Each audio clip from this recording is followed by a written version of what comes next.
You ever feel like, you just want to speak your mind more confidently? Oh, absolutely. It's like that's something I think we all struggle with. Right. So many people ask about it. It was actually the top request for a deep dive.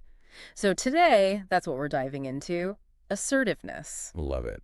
And Mm. and it makes sense, right? Because when you think about it, assertiveness, I mean, that's really the key to like healthy relationships, to feeling good about yourself, to really, I think, even going after what you want in life. Yeah, it's that perfect balance, isn't it? It's not being a pushover, but it's also not, running people over to get what you want. Yeah, you don't want to be a bulldozer. Exactly. And luckily, our listeners sent in some awesome tips, 5 to be exact, on how to actually become more assertive. Yeah, okay, let's hear them.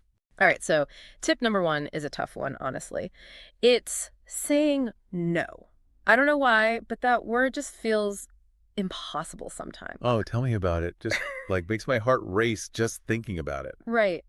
But the thing is, and I think this is important for like everyone to remember, saying no is not some like selfish thing? It's about boundaries. Yes, which Exactly. are so important. Yeah. So how do we get better at setting those boundaries, especially when saying no feels so uncomfortable? Well, one thing I always try to remember is every time I say yes to something, especially if it's something I'm not really excited about or don't have the bandwidth for, it's like I'm saying no to something else, something that might actually matter more. Okay, wow. I've never thought about it like that. Yeah, and I think it could be helpful too to like have some phrases in your back pocket. Hmm. So instead of just like a flat out no, which can feel really harsh, you can say something like, "Oh, I'm swamped that day, but I can help you find someone else." Or, "I really appreciate you thinking of me, but I actually can't swing that right now." Oh, I love that. So it's not just about like shutting it down. It's about offering like an alternative, a solution. Right. It's about like keeping that door open, even if it's not the door they were hoping for. Yeah, I love that. Okay, that's super practical advice, I think, for anyone listening. What about tip number 2? This one I feel like I hear all the time, but I'm not sure I'm doing it right. Using I statements. Ah, yes. This one's huge EE. It's so easy to slip into like, you always do this, you never do that. Totally, totally. And it immediately puts the other person on the defensive. Exactly. So with the I statements, it's about owning your own like feelings and stuff, right? Yeah. Exactly. So instead of like, you're always late, which is going to start a fight, you can say, I feel stressed when I'm kept waiting. It's a subtle shift, but it can make all the difference. Because it's not an attack, right? It's like, hey, this is how I'm feeling. Exactly. And it invites the other person to actually listen and like maybe even empathize rather than just getting defensive. Okay, I'm going to practice that one. It's a game changer, I Good. swear. All right, tip number 3. And this one is like a constant battle for me personally. Staying calm and like not totally freaking out when things get, heated. Right, because it's so easy to get flustered, Hmm. especially when you're trying to be assertive and it's like suddenly your emotions take over. Yes. And then I just end up rambling and like not even making sense. How do you keep your cool? Like, do you have any like tricks? Sometimes I literally just take a deep breath. Like in the moment. Oh, yeah.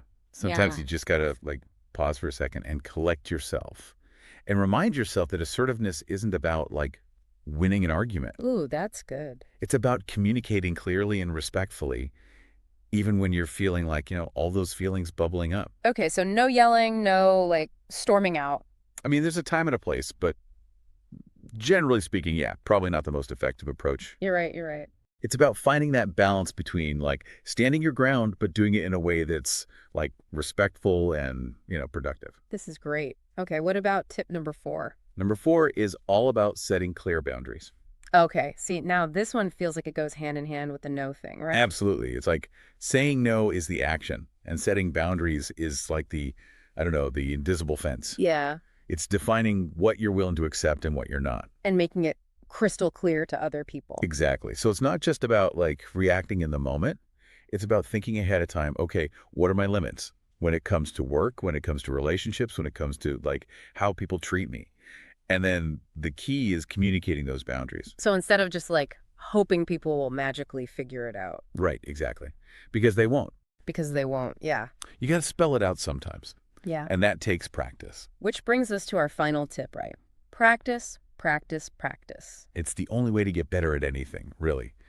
And with assertiveness, it's like the more you do it, the easier it gets. So start small, right? Like Yeah. maybe don't pick a fight with your boss as your first attempt at being assertive. Maybe not. Yeah. Maybe start with, like, telling the barista you wanted oat milk, not soy. Yes, exactly. Or like speaking up in a meeting when you have an idea. Yes, small steps. And before you know it, you're like the most assertive person you know, or at least, more assertive than you were last week. Exactly. Progress over perfection, right.